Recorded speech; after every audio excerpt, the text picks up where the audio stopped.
the wonderful Katie Stoddart. Now, Katie is an award winning coach and a conscious leadership facilitator. She's also founder of Focus B, where she works with entrepreneurs and companies to reach and sustain peak performance. So, I'm going to dive into that a little bit more when I speak to Katie today. Katie's also a podcast host, and she's the host of the podcast that is called Focus B. And within the Focus B podcast, she interviews worldwide high performers. So check out that podcast as well. He's a great podcast host. But today she's on the other side of the microphone being interviewed. So we're going to be diving today into something that's called our zone of genius. And it does feel right to be having this conversation in January. It feels like the right place to sort of start off our coaching conversations in 2025. So I want to take this opportunity to dive straight in and say welcome to Katie. Katie, welcome to Coaching Conversations. Thank you so much, Sharon. Excited to be here. Really, really, really warm welcome. And thank you for starting us off with such a really intriguing and fascinating topic, which I hope we're really going to be diving into. And I'm sure we will only scratch the surface today, but we're certainly going to be diving in and taking lots of way. So there's so much that I want to discuss with you today. But before we start to dive into the area that you work and, sort of how you work and what we mean by sort of flying in your zone of genius, perhaps you would just indulge me a little bit by rewinding and telling us a little bit more about your motivation to becoming a coach. That's a great place to start. I remember I used to work at sea, so I used to be an engineer and I was doing maps of the seafloor on boats. And I went through a phase where I wasn't really sure what I wanted to do. And I'm sure many people listening in today maybe are going through a similar phase, maybe they went through a similar phase. And I came across coaching, and it's funny because I remember when I actually joined the free course event at the coaching academy. And I remember seeing like this course can change your life and thinking, oh, that's great marketing. And it generally changed my life. I often quote this moment. I often say that I fell in love twice with my husband and with coaching.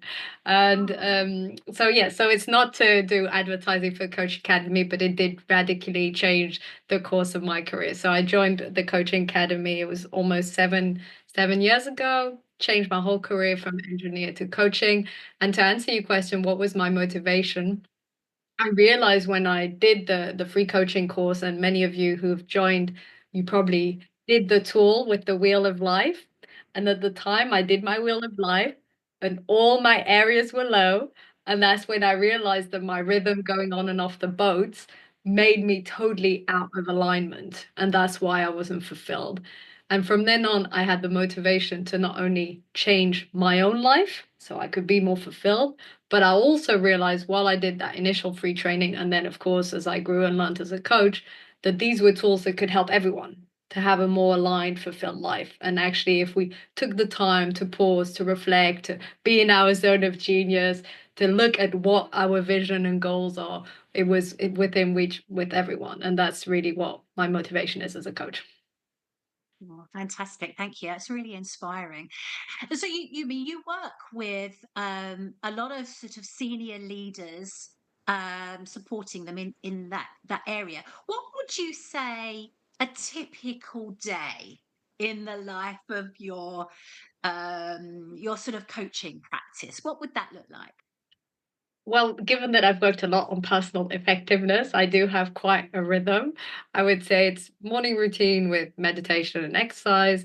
Then I commute, I work for my co-work. Typically, I try to block most of my mornings for deep work, start the day with most important tasks without checking my communications, then check my communications online. Lunch break and lunch walk. I find it really helps me to have a lunch walk to think more clearly in the afternoon and have that fresh air in the middle of the day. And then afternoons will be workshops, podcast interviews, these types of conversations, coaching sessions.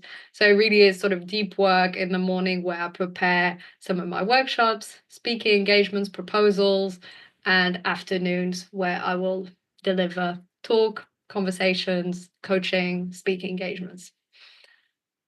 That's fascinating because what I'm hearing there is is really your alignment with your values and your beliefs around um finding your rhythm, because you said one of your motivations was the fact that you realized that you'd lost your rhythm, and it really sounds like, you've aligned yourself.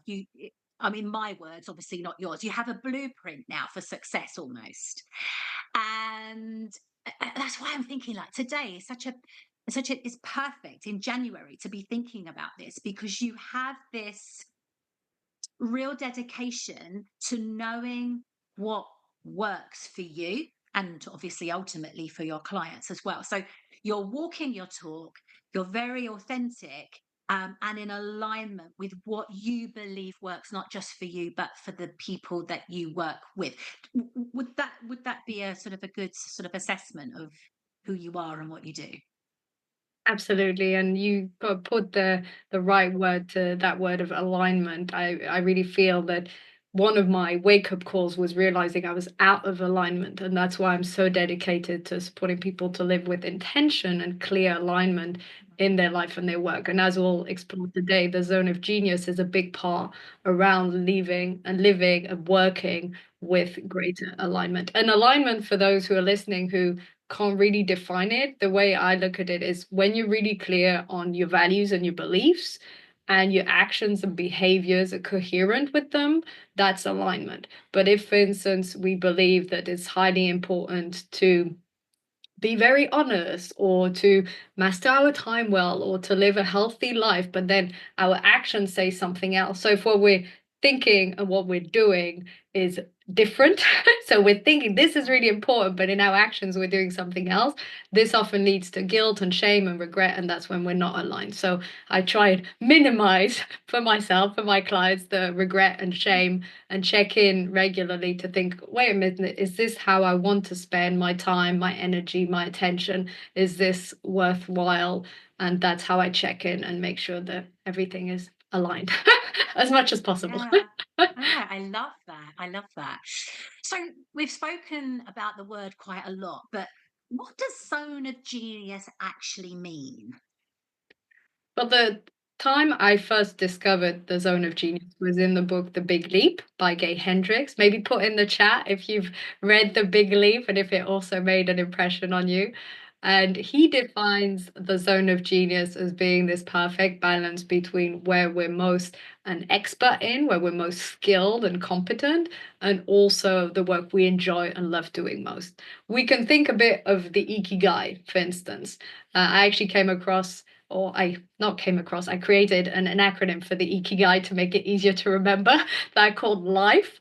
So it's learned, impact, finance, enjoyment. So learned is what have we learned and what are we skilled at? Impact is what's the difference, the impact we can make in the world.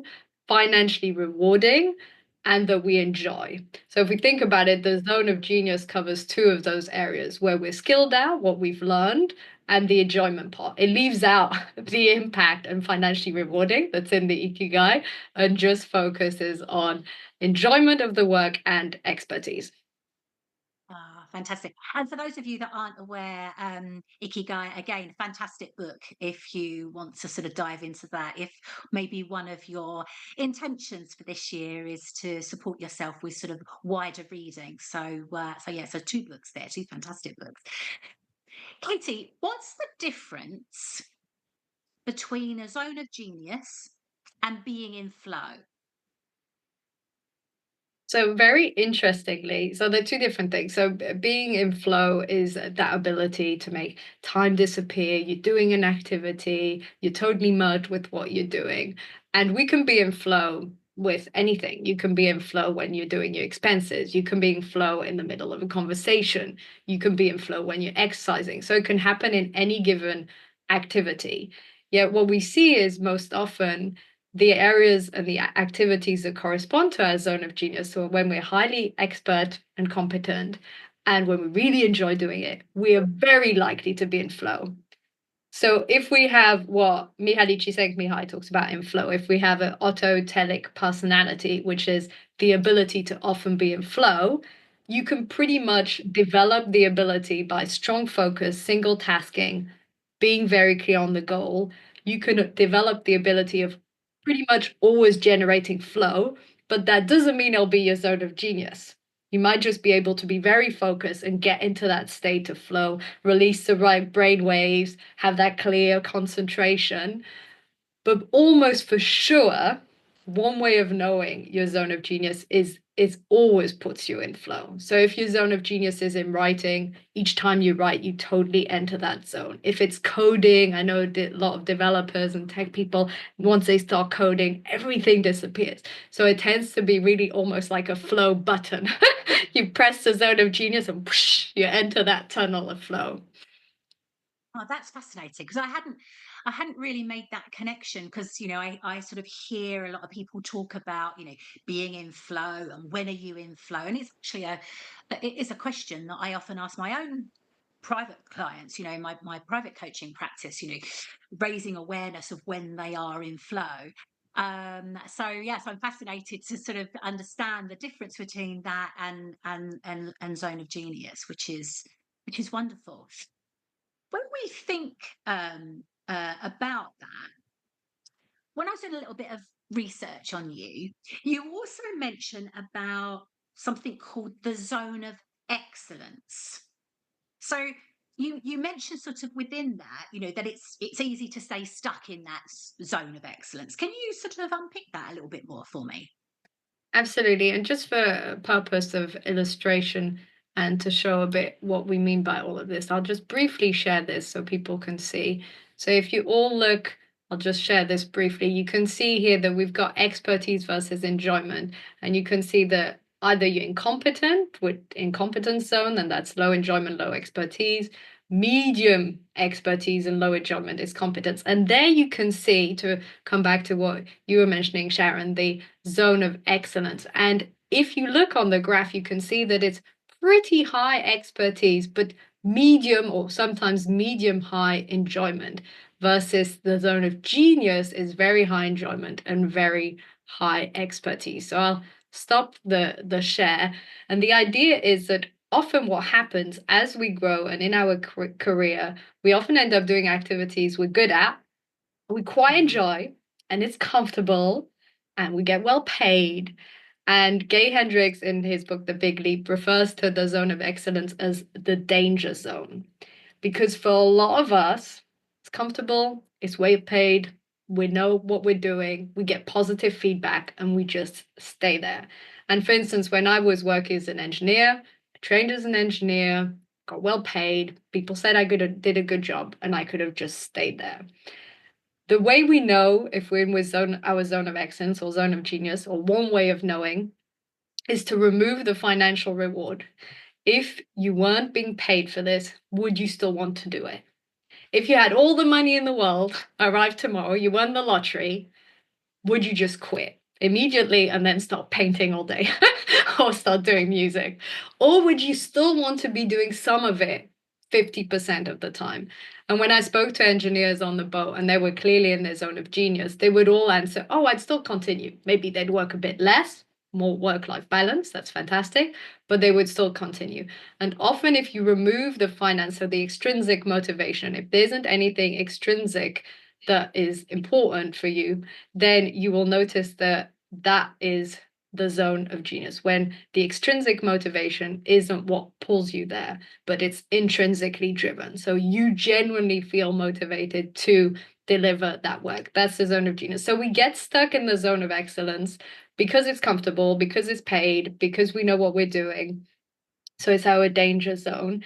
And often it takes quite a leap of faith and a leap of courage to stop doing these comfortable activities and to start doing what we really love to do. So this was the leap of faith I took when I started as a coach and then keynote speaker, but also it's the leap of faith that artists take, but also just shifts in careers or also just shifts in position within a company when you realize that actually you want to be doing maybe more HR instead of this other role you've been doing. And that comes from realizing what is that you really enjoy and you're really great at. So it's very easy to get stuck in this zone of excellence. And a lot of people end up spending their whole life and their whole career in the zone of excellence. So that's why it's the danger zone. And I can really see that. And what occurred to me whilst you were saying that is we can potentially sometimes maybe even get forced into a zone of excellence that maybe other people have imposed on us. So they see a particular strength. We can do it as well within our, sort of capability, but it's not something that, my words, makes our hearts sing. So it's not something that, we would do without the financial reward.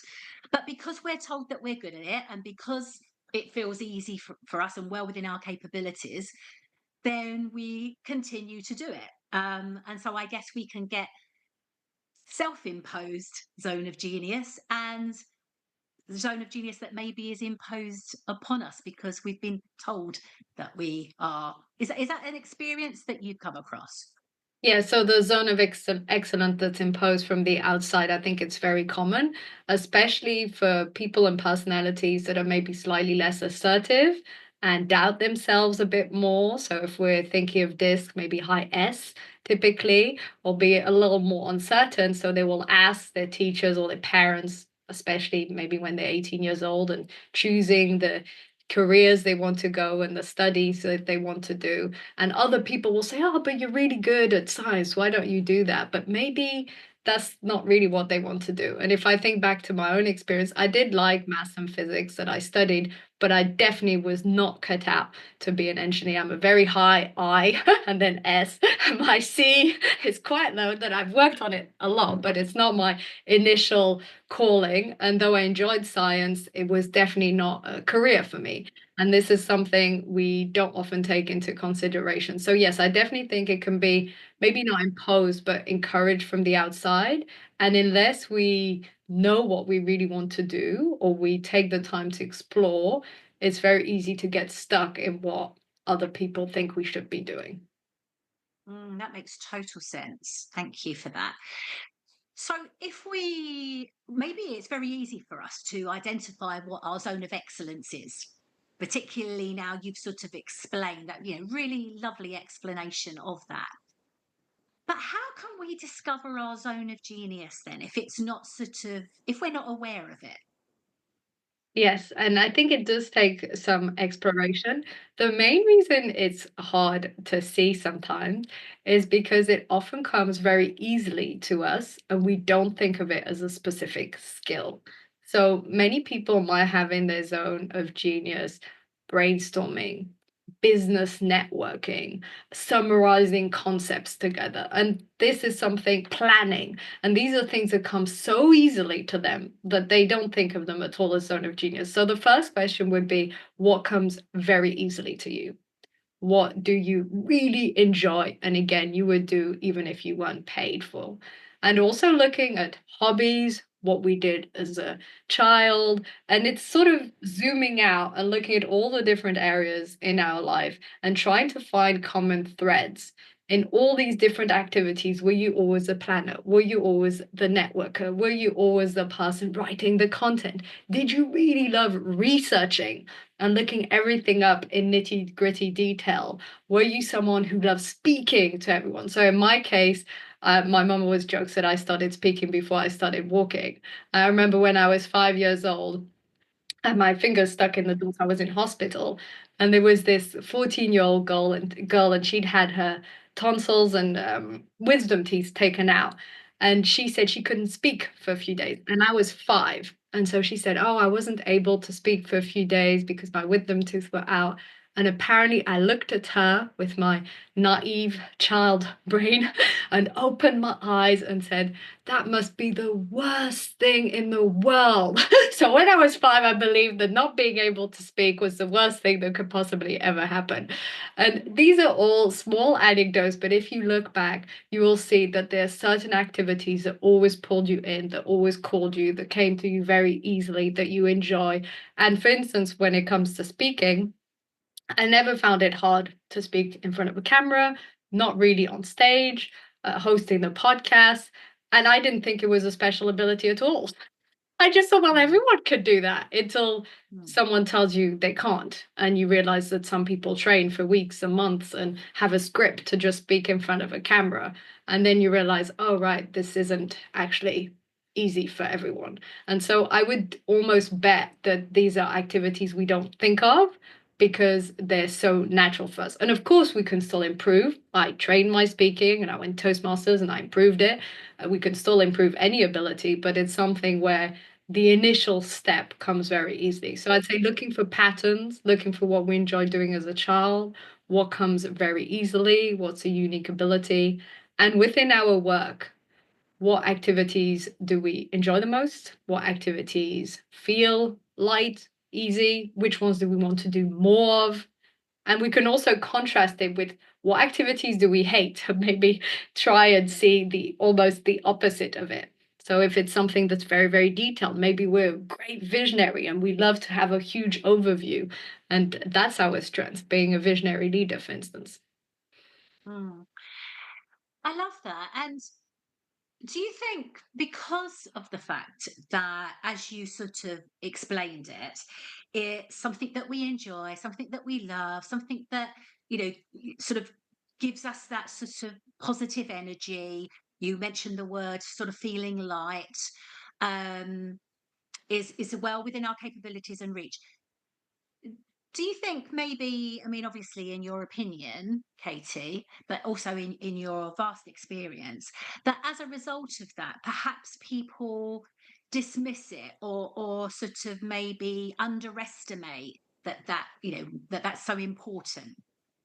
Yes. So this is exactly what I meant when I said we don't realize it. I think we underestimate it. And I think often we feel we can't do most of our work or our career within that. So it's very easy to think, no, you should be doing what's hard. I also think there's a strong mindset around work needs to be hard and difficult. And if it's Mm, something we enjoy so much and that's so easy for us, we dismiss it and we don't think of it as actual work. We think we need to be doing something harder or more serious. And it's paradoxical because the best work is the work that we do when we're most passionate. And when we're most passionate, we're more willing to want to learn and improve it. So it's a virtuous circle when we're working in our zone of genius. And then we're more in flow. And flow has been proven to be 5 to 10 times more productive than when we're not in flow. And therefore, if we're in our zone of genius, we're far more likely to get better results. And if I look, for instance, in my own case, a lot of the time I did some business development sort of behind the computer, writing to people maybe on LinkedIn, etc. When all my best results came from when I spoke on stage or gave a workshop. And it's very easy to dismiss. It's very easy to think, well, that's easy. I could do that from time to time. That's fun. But let me do the serious, hard, boring things I should be doing in my business. all of those sort of should words start coming out as well, which is so interesting, isn't it? So, with all of that in mind, what would you say is the thing that perhaps we as coaches um, need to be aware of to support our clients to maybe be aware of or work within their zone of genius? Yes, I think it's a great tool as a coach, especially if we're working with business owners, leaders, founders, because they tend to micromanage, do everything else. Entrepreneurs do everything. And there's generally a struggle to outsourcing and delegating and prioritizing the genius area. And I know that with one of the clients I'm working with at the moment, she said exactly this. She wants to be doing more of the speaking, the PR, some of the marketing, but she ends up multi-managing the whole team, managing the different tasks. And so I think having this awareness as a coach means that we can tailor our questions in a way that we can ask, okay, which of the activities do you think brings the most results in the business and that you enjoy doing the most? And then they will highlight it. Okay, what are some of the activities that you're doing that are draining you that you could maybe outsource, et cetera, et cetera. And so we can help them to identify their zone of genius. We can tell them it's a zone of genius if you want to, but you don't have to. And you can help them also to figure out what are the things that are really draining not only their own effectiveness in their work, but also their personal and professional fulfillment. Because we all know when we're doing tasks that are really draining, it drains our own energy. And then obviously that impacts the business. So I highly, highly have a belief that our own well-being and fulfillment and business growth are directly correlated. So I feel that when we're working with individuals, helping them to be fulfilled in their work is a great part also of their business growth. They go together. Yeah, definitely, definitely. And how would you say, um, let's just say you were working with me and we'd identified my zone of genius. Um, and I'd come to work with you, maybe not necessarily to identify my zone of genius, but because I still wanted to stretch and challenge myself to grow even more and be even more successful. That how can I use the knowledge of my zone of genius to continue to grow and challenge myself? I feel that, I mean, that's a great way of looking at it. I feel that once we know what our zone of genius is, it's about daring to go to the next level of it. Let's Mm, say, for instance, writing is the zone of genius, then it would be writing that book. If speaking in this is the zone of genius, could we do more frequent speaking engagements or a speaking gig with a bigger audience? And so it's being aware what the zone of genius is and looking what would be the next level in that. And very often what happens is instead of looking, okay, how can I go even further and grow even more within my zone of genius? Often we think, oh, what's all the other stuff I should be doing in order to grow the business. And then we start to spread ourselves. This is why I highly believe in focus. We start to spread ourselves on all the activities that are part of business development instead of really diving in fully into our zone of genius. I mean, these are the things that the big leap Gay Hendricks talks about. Flow is also mentioned, but also in 10x is easier than 2x by Dan Sullivan. That's a fantastic book.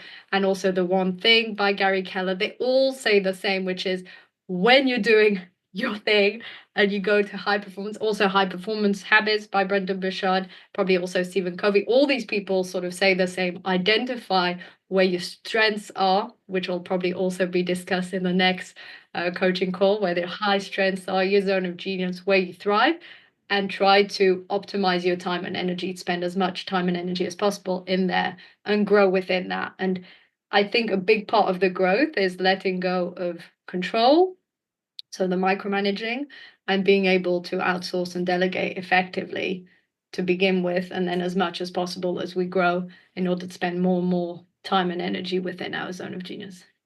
And that makes absolute sense when you think about it, because maybe our community, our society, our peer group is causing us to think that we need to be good at everything. Whereas if we look at the most successful people, whatever success means, but if we look at high performers, be it in athletics, be it in sport, be it in business, they have clearly identified their zone of genius and they have just continued to develop that even more. You don't see, I don't know, a world class high jumper. Well, I suppose you do sometimes, but rarely do you see a high class, like Olympic high jumper, then go and run a marathon. Their zone of genius is the high jump, isn't it? So yes, go off and experiment, but that's about challenging yourself to get even, to get over an even higher height. on the pole vault or the high jump or whatever it might be. So that absolutely makes sense, and I think it sounds like there's a little bit of reframing around, sort of. Uh, who we want to be, where we want to get to, and our expectations potentially of ourselves as well. So that's brilliant. Tell me what it is then, because it all makes sense. So why are we not all doing it? What prevents us from maybe A, finding our zone of genius, and B, spending more time in it? Yes, absolutely. And also love the analogy with the athletes. I was just thinking, imagine if Michael Jordan suddenly wanted to do more swimming or be competitive swimmer. So it's all about narrowing down to that. Also, I saw a link in the chat around the Inner Game of Tennis, also amazing book that I Yeah. loved that I read last year. So I really enjoyed that. So great references. And so why don't we spend more time? Why don't we prioritize our zone of genius? Firstly, like we said, it's taking the time and reflection and pausing to define it. I think most of the time, as you said, maybe we're stuck in the zone of excellence, the danger zone, because it's been imposed or encouraged from the outside, and we're not even sure we have a zone of genius. If we do, sometimes we think it's a career that wouldn't be paid. So typically for people who have artist preferences, they might think, well, I'm really good and I really love painting or singing, but I can't make a career out of it. And in this case, I'd say try and see what could be an overlap within work. So someone that really loves painting, maybe they'd be fantastic graphic designer. I don't know, for example. And so there might be an artistic preference that we can do as a side hobby or as a main career, but also there might be an overlap with something that we would generally enjoy more within our career. So I think that's one aspect, being able to define it. And the other one is prioritizing it. And I think this relates to another concept that Gay Hendricks talks about in his book, which is UPL, the upper limit problem, ULP, sorry, ULP, upper limit problem, which is that we have a ceiling of happiness. So we only tolerate happiness to a certain ceiling. And Tony Robbins also talks about this with the thermostat of how comfortable we are. And if it's past the thermostat, we get uncomfortable. And this is something that I think we don't really want to acknowledge, that we self-sabotage our happiness in order to stay within the comfort zone. But I think we all do this depending on our patterns of thinking and behaving. And so why does this prevent us from going fully in the zone of genius? Because a part of us knows that if we were going to spend time and energy just in the zone of genius, our fulfillment and happiness really expands. And it's we don't allow ourselves that level of happiness. And I know this sounds radical and we don't want to think of it that way, but I often see that it really does come down to the permission. When you listen to people and you say, okay, well, if you really love writing or coding, could you do more of this in your career or your job or your business? Instantly, millions of excuses. Instantly, well, no, I can't, my manager, this and that, but without even trying. So this is what I mean when I say we don't allow ourselves, because if we allow ourselves, we would say, let me see. Let me find out. Let me have a talk with the manager. Let me see if I could change my work around. Maybe I could start applying for new jobs. Though there's this initial blockage, which comes back to that mindset of life or work should be hard, which I think has been ingrained at a very early age. And I think this really prevents us from prioritizing it. So once we clear, we allow ourselves maybe 20, 30% in the zone of genius max. And above that, we think, no, it's too much. I need to do proper work. I need to do the serious and the boring stuff. And I feel that if we're able to expand our tolerance for happiness, which again, Gay Hendricks explains beautifully in the book, which is literally just this ability of I can have a life that is easy and my work can be enjoyable and I can be fulfilled. And then we expand that tolerance for it, then we can spend more time in our zone of genius. And this sounds paradoxical, but if we analyze our thinking, and I've definitely seen my own thoughts around this, we tend to block ourselves and shrink our own happiness and joy. And when we let it expand and we let ourselves in the zone of genius, sometimes it can almost feel quite scary. And then we have to contract and get slightly less happy, depending on how used to it that we are, how used we are to being somewhat fulfilled or happy. So that's mindset and belief system. And I would invite everyone to explore how comfortable are you if you imagine that it would be fully possible for you to spend 80% of your time in your zone of genius. Do you feel any sort of blockage around it? And that's the bit that needs exploring. That is totally fascinating because we know, don't we, that as coaches, our belief systems can be so powerful and can sit in the sort of the unconscious area, that so we're not even aware that we have set a ceiling, set a glass ceiling, or that we've started to sabotage, or whatever that might be. So absolutely fascinating. Katie, where do we need to take this conversation now, do you feel, that will be most benefit based on what we've covered so far? Interesting. So I think we've covered a lot around the four areas from which we work: the zone of incompetence, competence, zone of excellence, zone of genius.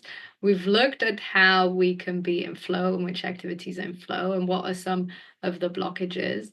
And we've also explored how to define and prioritize the zone of genius.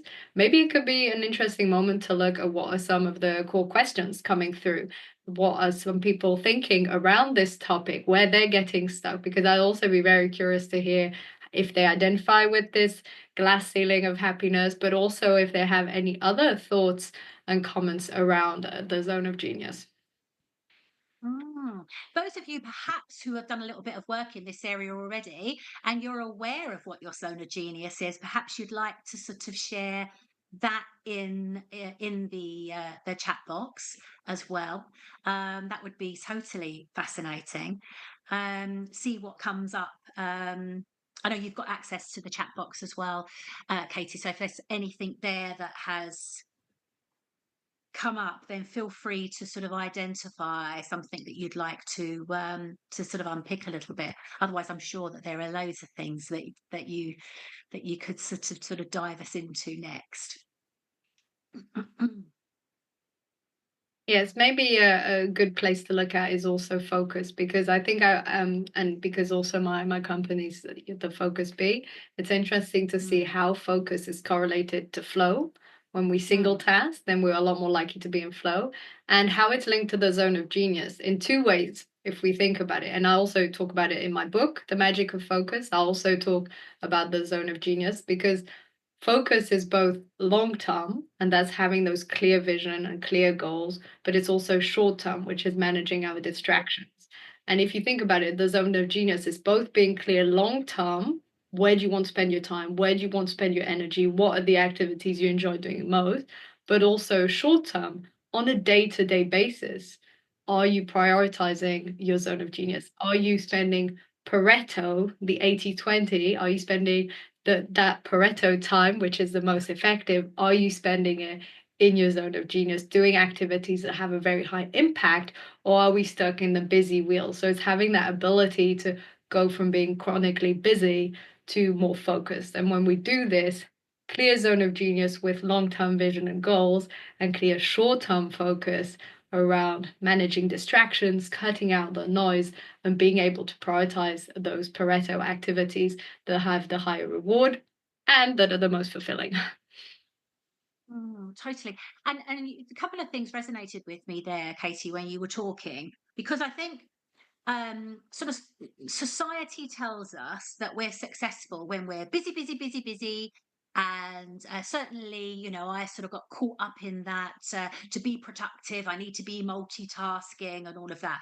And certainly, I've really focused down on that over the last 2.5 years, and have trained myself out of multitasking. I still do it, but much less so. And if I really focus on that, I 100% know that I am more productive. But there's still a little narrative in my head that sort of tells me that I need to be multitasking. And if I'm just focusing on one thing, then I'm not being very productive. So it's really interesting when we focus in on what our narrative is telling us, maybe what our belief systems are, but also our behaviors. it can throw up quite a lot of information for us, and sort of around, effective behaviours and behaviours that perhaps are not so effective for us in moving into flow and moving into zone of genius. There's a lot of coaches here today, and there will be a lot more listening on the playback. We have a little bit of a tradition on coaching conversations, where we sort of, ask all our guests to share something that perhaps the people listening can incorporate either for themselves in their own lives or for a tool for their coaching toolkit. So, can I sort of ask, what would you like to share that our listeners can take away and use personally or professionally? Absolutely. So, given that we spoke about the zone of genius, and I know how important it is to identify it, so I put together a template. And normally I tell people how to do this. And Hmm. essentially, it comes down to plotting your activities so that you can highlight your zone of genius. And so I put it together. I'll put the link in the chat right now. And it's very simple. It's an Excel template, and you put it in. And what you can do is write down all your different activities, and from a scale from 1 to 10, how much enjoyment do you get from them and how much of an expert you are? And you will see a word cloud come up, and it will highlight and pull out your zone of genius. So if you're just randomly brainstorming and you write down all the activities, you can see them highlighted and stand out. And in the Excel sheet, I also put the link to all the different books and some blog and articles and the overview of the concept we did. So let me just pull this out. And it's funny because normally I'm always telling people how to do this. And then I thought, well, I could also just put it together in a template. So I'll just That's very put. generous of you, Katie, because I'm sure that the people listening will get so much benefit, and I would challenge everybody listening here today to go away and do that activity and that exercise as a challenge. We're in the beginning of January, and then share on Instagram or on LinkedIn. You can tag in Katie, tag in the Coaching Academy, and let us know what that exercise brought up for you. Maybe share your zone of genius. It will be fabulous, and Katie's going to share how you can connect with her in a moment. I think that would be a really good challenge for everybody. Actually, I'd love to sort of see what comes up, which is wonderful.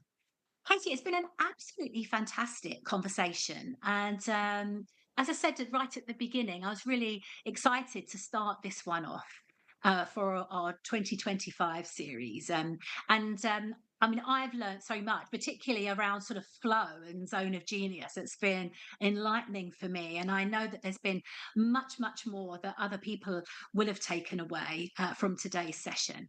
Um, we would love everybody here just to share what their main takeaway has been from today. So please do pop that in the chat box.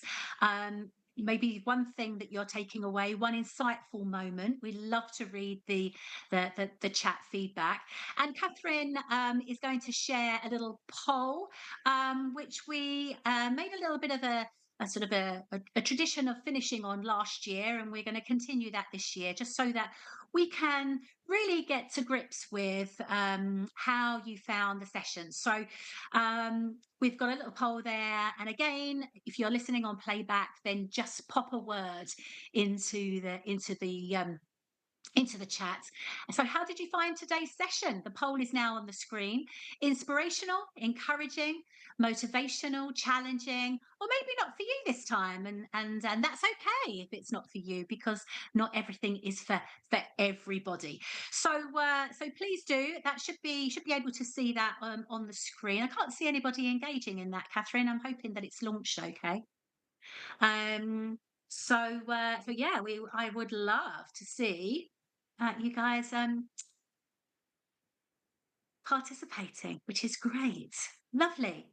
Wonderful. Okay, so we've got really lots of lovely words coming. The majority of you found it inspirational, encouraging, motivation, and challenging. Good.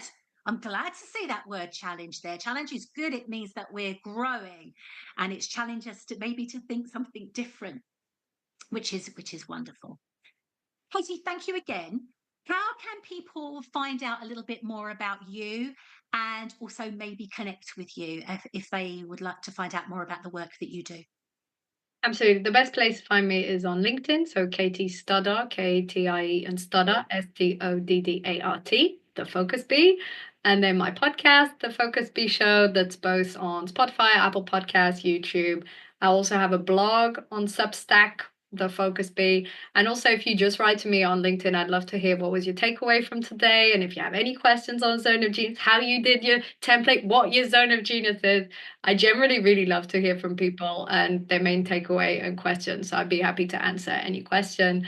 And yes, it'd be great to be in touch. And I really love collaborating with the Coaching Academy because, as I mentioned in my intro, this was literally a pivotal moment that changed my entire life. So anything and any collaboration I could do with the Coaching Academy, happy any day.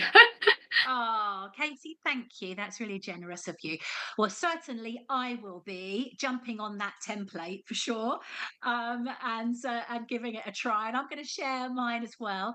Catherine, over the next few days or week or so, maybe we can pop out a little post asking people to share their feedback on the Zone of Genius template, which would be lovely, and we can tag Katie in as well, and we can see what comes up, which is wonderful. And thank you everybody for sharing your takeaways. So many takeaways from today, which is great. The template is in the chat box. Hopefully you will be able to do that. But we will send that out to everybody who attended today. We will send that out to you with a link in an email as well, so that you all get it.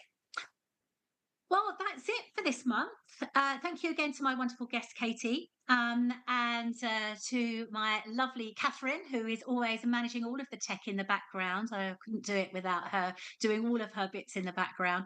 And thank you for joining me this month on our January coaching conversations. Remember to join me on the 11th of February at 12 noon as we continue our coaching conversations journey for 2025. But from me, from Catherine, and from Katie, and the whole team at the Coaching Academy, take care. Look forward to seeing you next time. And bye for now. Thank you. Bye.